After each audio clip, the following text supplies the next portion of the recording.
Olá, queridos, paz de Cristo, para você, aluno da Bereana, que sempre, recorrentemente assiste às aulas transmitidas, e hoje, de modo muito oportuno e um privilégio, estamos aqui direto dos estúdios da Faculdade Vitória em Cristo para transmitir essa aula para você, sendo aqui assessorado pelo nosso amigo Luiz Felipe Bonfim, servo de Deus, homem dedicado, portanto, a Deus seja a glória e os meus agradecimentos à Faculdade Vitória em Cristo, bem como também que o suporte tão gracioso e atencioso do nosso amigo Felipe, que está conosco nesse momento aqui.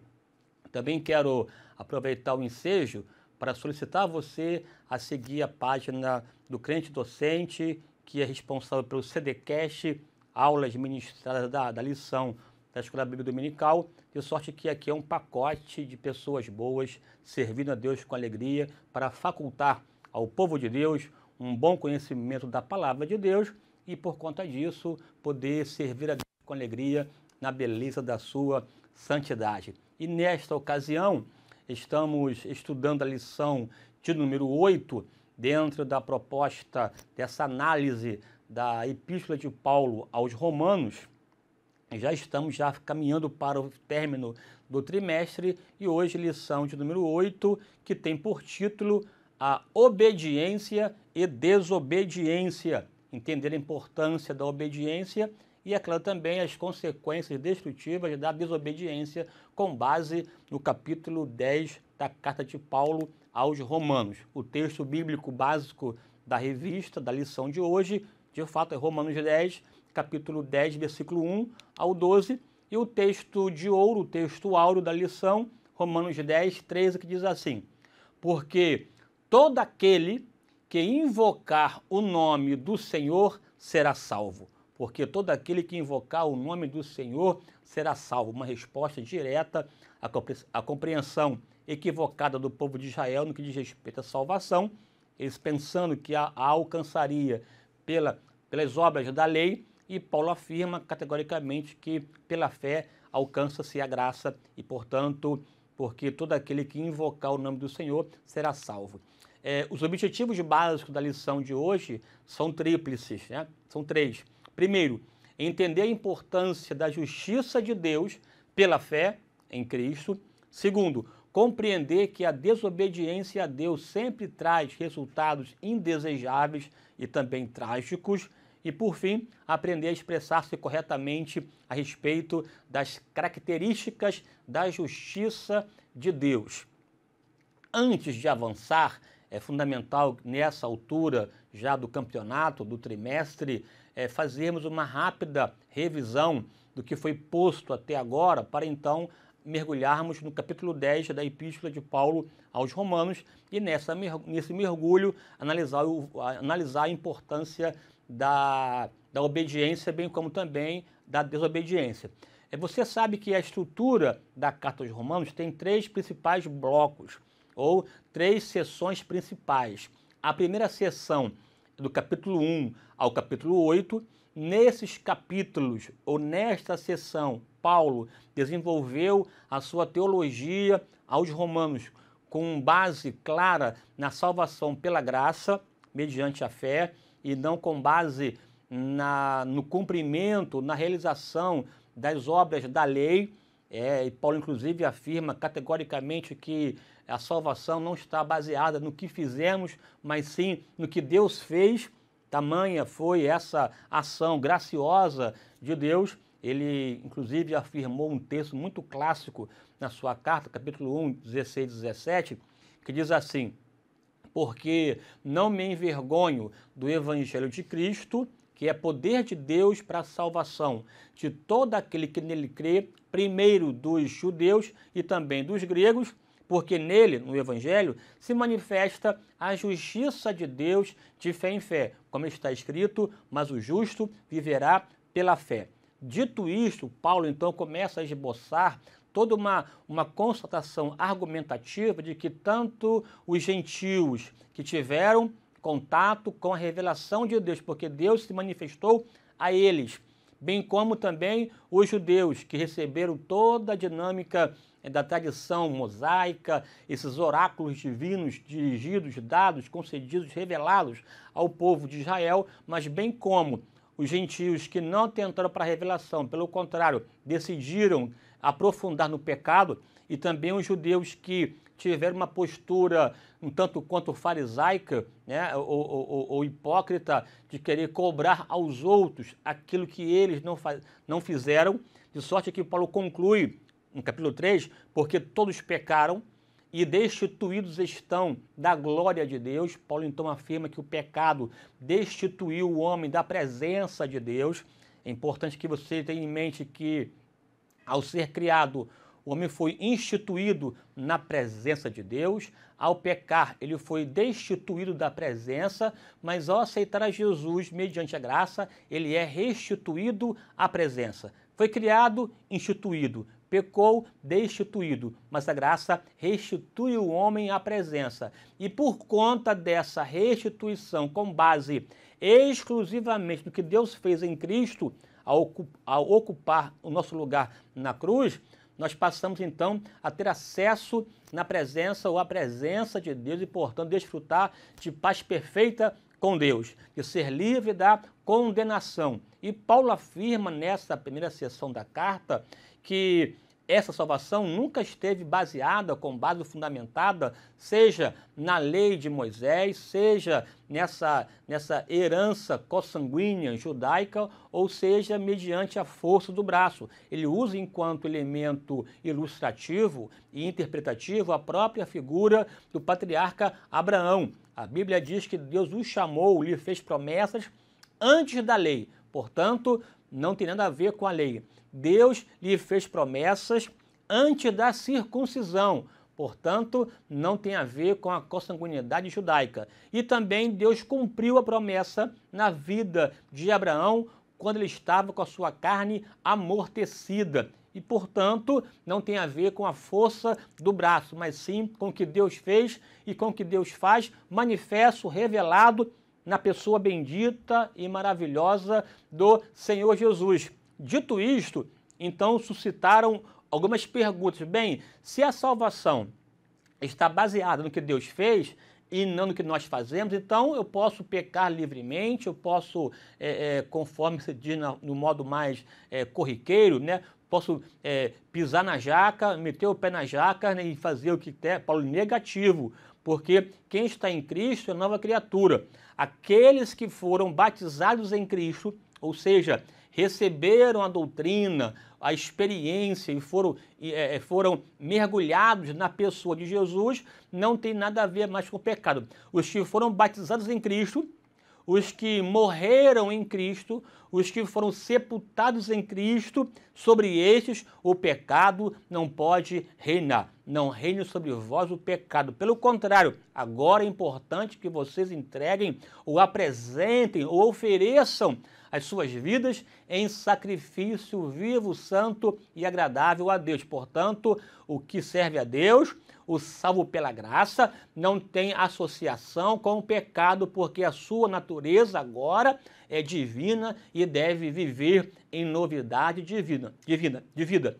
Mas também, ao mesmo tempo que não tem vínculo com o pecado, também não está debaixo da lei. No capítulo 7 da carta, Paulo demonstra que, em função da analogia do casamento em que o marido morre, da mesma forma que o marido morreu, nós também estamos livres da lei e, por conta disso, podemos contrair um novo matrimônio e casar, portanto, com a graça e viver na graça, pela graça, porque a graça é aquela ação de Deus em nós que nos concede vida para vivermos em sua presença. Bem, se o cristão não está preso ao pecado, tampouco à lei, qual deve ser a força que o impulsiona? Qual deve ser o estilo de vida deste novo ser criado, formado mediante o novo nascimento? Então, Paulo escreve o capítulo 8, mostrando que a força condutora, o estilo de vida do cristão deve ser mediante a operação poderosa do Espírito Santo. Ele começa dizendo assim: portanto, agora nenhuma condenação há para os que estão em Cristo Jesus, que não andam segundo a carne, mas segundo o Espírito. É importante que o novo crente, que a nova criatura, seja guiada. Se vivemos no Espírito, andemos também no Espírito. Essa é a dinâmica da nova criatura, da nova criação. Dito isso, Paulo poderia até saltar para o capítulo 12 e explicar as questões práticas da nova vida em Cristo. Todavia, Paulo, antes de avançar nas partes práticas, que seria a última seção da carta, do 12 ao 16, ele abre um hiato, abre um ponto interessante para tratar, para discutir sobre a situação do povo de Israel nessa nova dispensação. E, para tanto, ele desenvolve 3 capítulos, o 9, o 10 e o 11. No capítulo 9, Paulo mostra como estava o povo judeu no passado. No capítulo 10, como está o povo judeu no presente. No capítulo 11, como será a restauração do povo de Israel no futuro. Portanto, o 9 ligado ao passado, o 10 ao presente e o 11 ao futuro. No 9, Paulo desenvolveu uma ideia sobre essa resistência de Israel, a sua desobediência. No 10, ele desenvolveu a ideia dessa rejeição de Israel, sobretudo por conta da sua decisão deliberada em não aceitar a salvação pela graça. E no 11, Paulo desenvolve a ideia da restauração de Israel, sobretudo desse remanescente de Israel, aquele israelita, aquele judeu, aquele israelita que saiu de dentre os israelitas, porque eles creram e creem na salvação pela graça manifesta na pessoa de Jesus. E esses remanescentes israelitas seguem, copiam o modo de vida de Abraão, o nosso pai na fé. Semana passada você aprendeu sobre, no capítulo 9, relacionado à soberania de Deus. E como a soberania manifesta-se diante da nossa responsabilidade, do nosso livre-arbítrio. E você aprendeu também, que é fundamental, que este bloco, esta seção do 9 ao 11, não está relacionada à salvação individual. Não tem a ver com a decisão individual ou pessoal. A salvação individual foi tratada do 1 ao 8. Nesse bloco, o foco, a lente, o pano de fundo, o chão no qual temos que pisar, é sobre a nação de Israel, é sobre o povo de Israel. E sobre o povo de Israel, não somente sobre, mas também que no caso sobre ele, a soberania de Deus é que prevalecerá. A soberania de Deus é que chegará ao final. Deus, na sua soberania, elegeu, separou esse povo, chamado povo de Israel, para ser uma referência para as demais nações, e por conta da sua rejeição à fé manifesta na pessoa de Jesus, abriu-se um hiato. Inclusive a Bíblia diz que por conta da rejeição de Israel, abriu-se um leque para que outro povo, ou outros povos, os gentios, pudessem entrar e ser enxertados na videira verdadeira, sendo um jambuzeiro bravo, conforme a Bíblia mesmo diz. E por conta disso, na própria rejeição de Israel, abriu-se a oportunidade de salvação universal. Se na sua rejeição abriu-se, foi bênção para nós, que dirá na sua restauração, que será o capítulo 11, a partir da aula que vem. Então, aqui voltando, pensaremos aqui por que Israel foi rejeitado e o porquê da sua desobediência. Em que consiste a desobediência de Israel no capítulo 10, conforme veremos a partir de agora nesta aula, chamando bem rápido, bem direto, bem objetivo, para não te cansar. Bem, nessa parte aqui introdutória da lição, nós temos um foco muito importante sobre a justiça de Deus. Justiça de Deus é o grande tema da carta aos Romanos. E você já sabe o que significa essa justiça. Já foi descortinado ao longo do trimestre o real sentido dessa expressão justiça de Deus. Na sua justiça encontramos amor e justiça. Justiça na qual levou Jesus a morrer na cruz, portanto, satisfazer as exigências do pecado, ocupando, portanto, o nosso lugar, mas também essa ação manifesta o amor de Deus que levou Jesus ocupar o nosso lugar sem merecer. Portanto, toda a exigência legal que não foi banalizada, foi cumprida, satisfeita como propiciatório na pessoa de Jesus. E esse amor nos faculta acessar essa obra vicária que é imputada em nós, e todo o mérito e toda a vida, toda a bênção conquistada, alcançada por Jesus é aplicada naquele que crê mediante a fé e acessa essa graça maravilhosa que transforma. Essa justiça, portanto, restaura, liberta, transforma a despeito daquilo que fazemos, mas sim com base naquilo que Deus fez por nós. E o capítulo 10 aos Romanos é destacado que o povo de Israel não deu crédito a essa justiça de Deus, não quis aceitar a salvação pela graça, quis pautar-se na salvação pela obra da lei. No entanto, a salvação pela obra da lei jamais seria alcançada, porque Israel nunca cumpriu as exigências da lei e, portanto, estava debaixo do pecado. Para ser salvo, deveria também aceitar a Jesus como Senhor e Salvador, porque a não aceitação de Jesus significaria um grande tropeço nessa pedra de esquina que foi colocada diante da nação de Israel. Olha o que o texto diz lá, Romanos 10, 3 e 4. Porquanto, não conhecendo Israel, a nação de Israel, porquanto, não conhecendo a justiça de Deus e procurando estabelecer a sua própria justiça, perceba aqui que Israel, ao mesmo tempo que ignora a graça manifesta em Jesus, ele procurou, tentou estabelecer a sua própria justiça. Aqui é o peso da obra, é o peso da religião, é o peso da força do braço, é a presunção humana, é a negação do homem pensar que ele consegue salvar-se a si mesmo, é a tentativa de Israel, a semelhança de Adão em colocar sobre si aventais de folha de figueira que não satisfaz essa relação com Deus. Israel, não conhecendo a justiça de Deus e procurando estabelecer a sua própria justiça, não se sujeitaram à justiça de Deus. Porque o fim da lei é Cristo, para a justiça de todo aquele que nele crê. Porque o fim da lei é Cristo. Perceba que nesse texto Paulo está trabalhando uma ideia de que a salvação nunca foi a causa primeira da lei. A lei não veio para salvar, a lei veio para estabelecer um padrão de conduta e que manifesta, portanto, a perfeição de Deus, porque a Bíblia diz que a lei do Senhor é perfeita e refrigera a alma, só que essa perfeição da lei, o que ela fez? Ela desnudou, aclarou a imperfeição humana.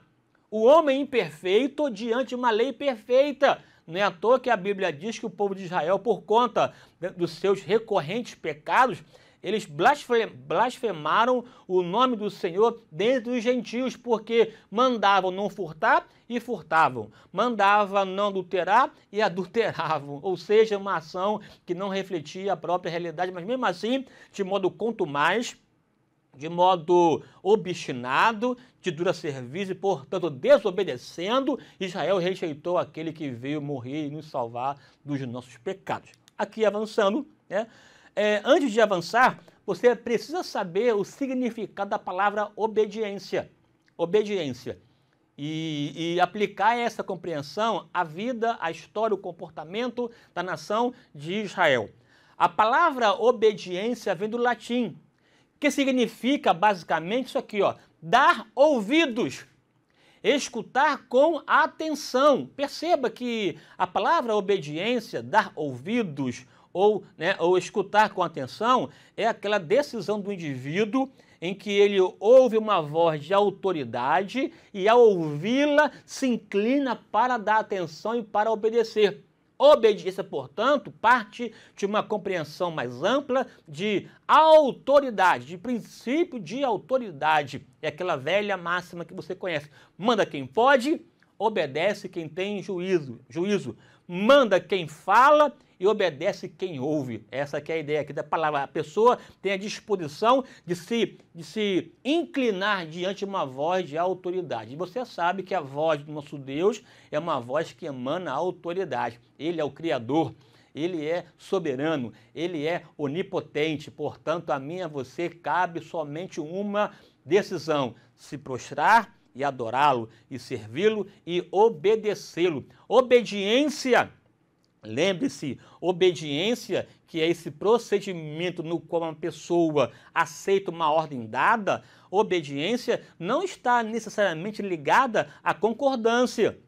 Porque você pode concordar com o ponto de vista e se alinhar a esse ponto de concórdia. Obediência significa, mesmo não concordando, a pessoa reconhece a autoridade imposta e se inclina e obedece. Portanto, obediência está para além de concordância, mesmo não concordando, mesmo não compreendendo, mesmo não estando diante da sua capacidade interpretativa, não importa, obedeça, porque obediência, Deus não abre mão. Obediência é um pressuposto bíblico que até mesmo Jesus, o nosso grande Senhor, a Bíblia diz que ele foi obediente em tudo e até a morte. E morte de cruz. Nem ele escapou do princípio da obediência. Você não é senhor, você não é dono de si. Você precisa ouvir a voz, aquela voz como o som de muitas águas, aquela voz como voz de trovão, se inclinar diante dela e simplesmente adorar e dizer: fala, Senhor, porque o teu servo ouve. Esse é o princípio da obediência. E Israel resolveu não atentar para esse princípio da obediência. Como? Em que maneira? Em que área? Aí está. Obedecendo a lei sem cumpri-la totalmente. Israel rejeitou a salvação pela graça. Está no texto. Essa salvação pela graça está vinculada à ideia e ao conceito de justiça de Deus, que já foi explicada. E, ao mesmo tempo, não cumpriu a lei de Moisés. Israel rejeitou a graça, a salvação pela graça, e, ao mesmo tempo, não cumpriu a lei. Ou seja, um contrassenso incompreensível. Como eu vou querer ser salvo pela lei se eu não a cumpro? Se eu transgrido a lei, se eu sou merecedor de condenação, e mesmo assim ainda me põe numa posição inflexível, uma posição arrogante, soberba, altiva, e não me inclino, Israel não aceitou a salvação pela graça, porque isso implicaria também em perda de privilégios, porque agora, pela graça, tanto o gentio como o judeu, no mesmo plano, no mesmo pacote, não aceitou isso e não cumpriu a lei de Moisés. O povo de Israel via na prática da lei de Moisés o único meio para obter salvação. No entanto, Paulo afirmou que todos pecaram. Olha só que interessante. Israel pensava que o único meio de salvação era cumprir a lei. Todavia, Israel não cumpriu a lei. Ou seja, ninguém cumpriu a lei. E, no entanto, como seria essa questão? Paulo afirmou que todos pecaram. Olha o que está no texto bíblico para você. Romanos 9, 30 ao 33. Que diríamos, pois? Que os gentios que não buscavam a justiça alcançaram a justiça? Sim, mas a justiça que é pela fé. Mas Israel, que buscava a lei da justiça, não chegou à lei da justiça. Por quê? Porque não foi pela fé, mas como que pelas obras da lei. Tropeçaram na pedra de tropeço, como está escrito: eis que eu ponho em Sião uma pedra de tropeço e uma rocha de escândalo, e todo aquele que crê nela não será confundido. Romanos 9, 33. Ou seja, os gentios que não cumpriram a lei, mas que creram pela graça, pela fé na graça, foram salvos, alcançaram a justiça de Deus, porque não é pela obra. Entende? Tanto que aquele que deseja ser salvo pela força do braço se deparará com essa pedra de tropeço e lascará a sua canela e não será salvo. Veja aqui outro texto, Romanos 10, do 5 ao 9. Ora, Moisés descreve a justiça que é pela lei, dizendo: o homem que fizer estas coisas viverá por elas. Beleza, Está aqui afirmando que, pela lei, se a pessoa cumprir, será salvo por ela. Porém, ninguém cumpriu. Mas a justiça que é pela fé diz assim: não digas em teu coração, quem subirá ao céu, isto é, a trazer do alto a Cristo. Mas que diz? A palavra está junto de ti, na tua boca e no teu coração. Esta é a palavra da fé. Se com tua boca confessares ao Senhor Jesus e em teu coração creres que Deus o ressuscitou dentre os mortos, serás salvo. Que coisa maravilhosa. Não tem a ver com o que você faz, tem a ver com o que você declara pela fé, uma declaração oriunda do coração, só que é uma declaração tão forte, tão impactante, que muda a sua vida drasticamente e te leva a uma novidade de vida. Eis que, se alguém está em Cristo, nova criatura é, as coisas se passaram, eis que tudo se fez novo, de sorte que a lei tem essa máxima: faça e viva.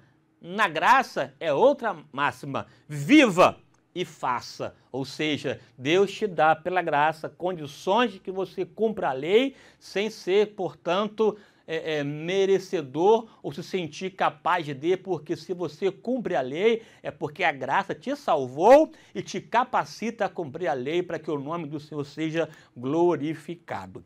Avançando aqui, resultados da obediência a Deus, que é o tópico da lição, da revista. A obediência a Deus proporciona bênçãos. Todo caminho, toda lógica, toda construção bíblica na relação, no relacionamento Deus e o homem, tem enquanto chão principal a obediência. Deus sempre exigirá de mim e de você obediência. Isso foi até no Éden. Deus criou o homem do pó da terra, soprou-lhes em suas narinas, o fôlego de vida, e fez dele alma vivente, e tomou, pois, o Senhor Deus o homem, o colocou no jardim, né, e ordenou, dizendo: lavrai e guardar o jardim. Deus determinou, estabeleceu a função, deu capacidade, deu condições, mas diante de tantas bênçãos contidas no jardim, Deus exigiu de Adão: dessa árvore aqui, do bem e do mal, não podes comer, porque no dia que dela comerdes, certamente morrerás. Ponto. Um princípio de limite, porque o homem não é senhor de si, não é autossuficiente, depende de Deus, tem que obedecer àquele que criou, inclusive a sua própria compreensão de criatura diante da presença de Deus. No entanto, o homem pecou e, ao pecar, trouxe sobre si uma sequência gigantesca de consequências funestas do pecado por conta da desobediência. Aquele que obedece a Deus não será jamais decepcionado. Israel era uma nação propensa recorrentemente à desobediência e à apostasia. O próprio texto de Moisés destacou o cuidado de guardar os mandamentos, quando Deus libertou o povo do Egito e peregrinou com ele no deserto 40 anos. Antes de acessar a terra prometida, Deus orientou: se vocês me obedecerem, e seja no campo, na cidade, onde que estiver, vocês serão abençoados, serão prósperos, serão fecundos, mas se atentar para as minhas palavras. Ouve, Israel, ouve, ó Israel, o Senhor teu Deus. Ouve, ó Israel, o Senhor teu Deus é o único Senhor. E por conta dessa questão que ele abre o texto dos mandamentos, ele repete a lei toda em Deuteronômio para mostrar a importância da fidelidade, da obediência.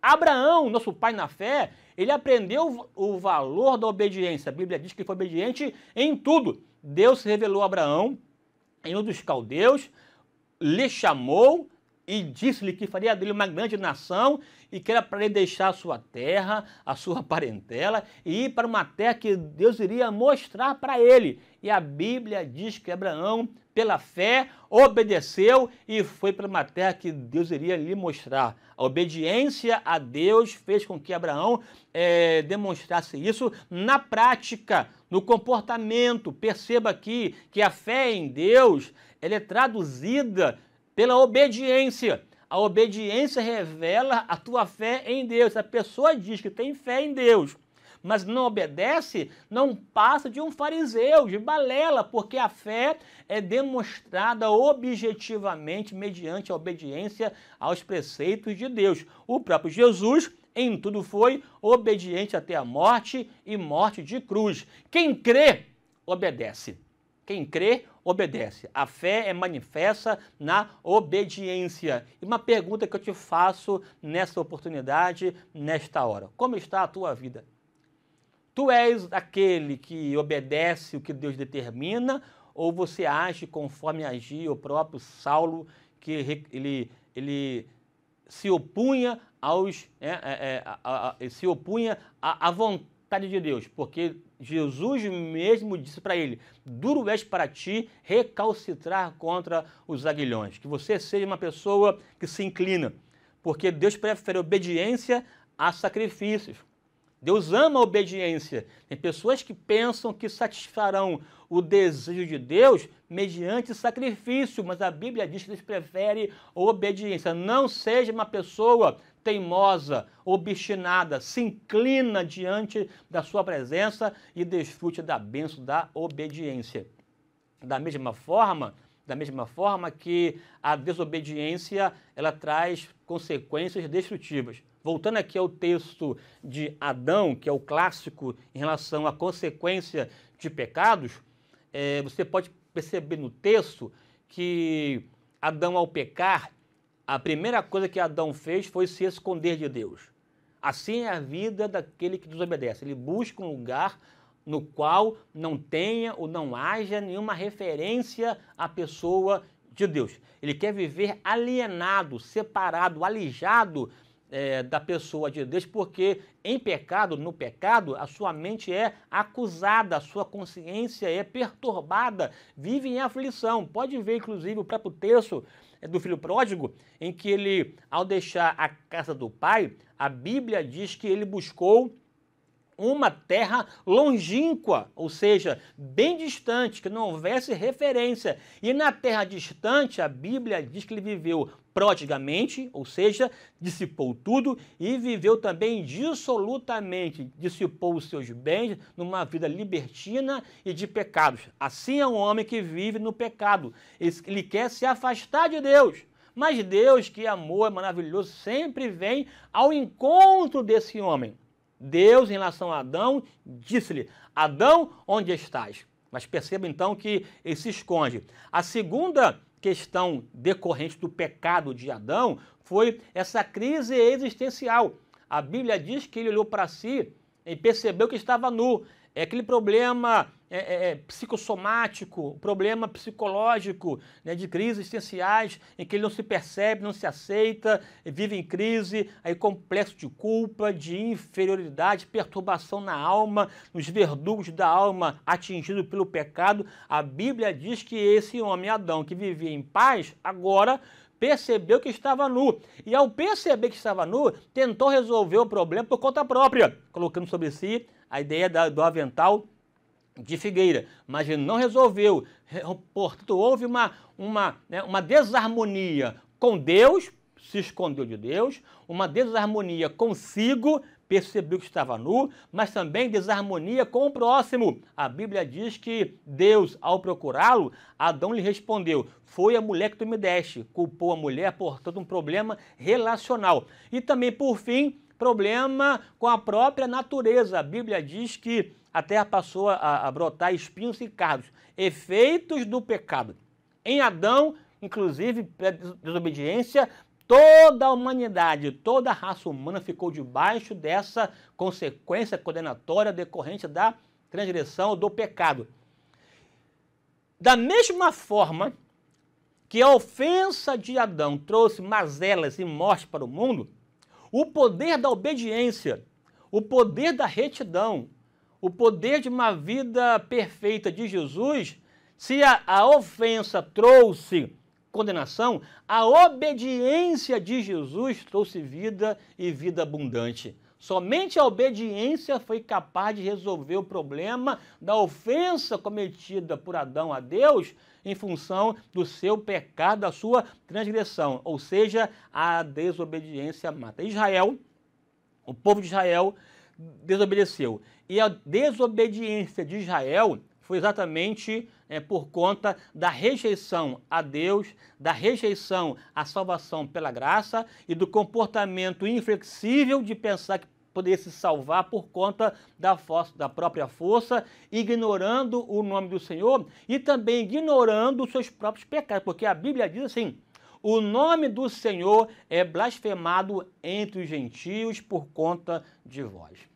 Veja, Israel, até hoje, vivendo de modo afastado, enquanto nação, rejeitado por conta da obstinação, não desfrutando da salvação oriunda da pessoa de Jesus e ainda reluta, ainda resiste, ainda insiste em permanecer nas trevas e não dando atenção àquele que viria restaurar a honra, o poderio e a soberania da nação de Israel.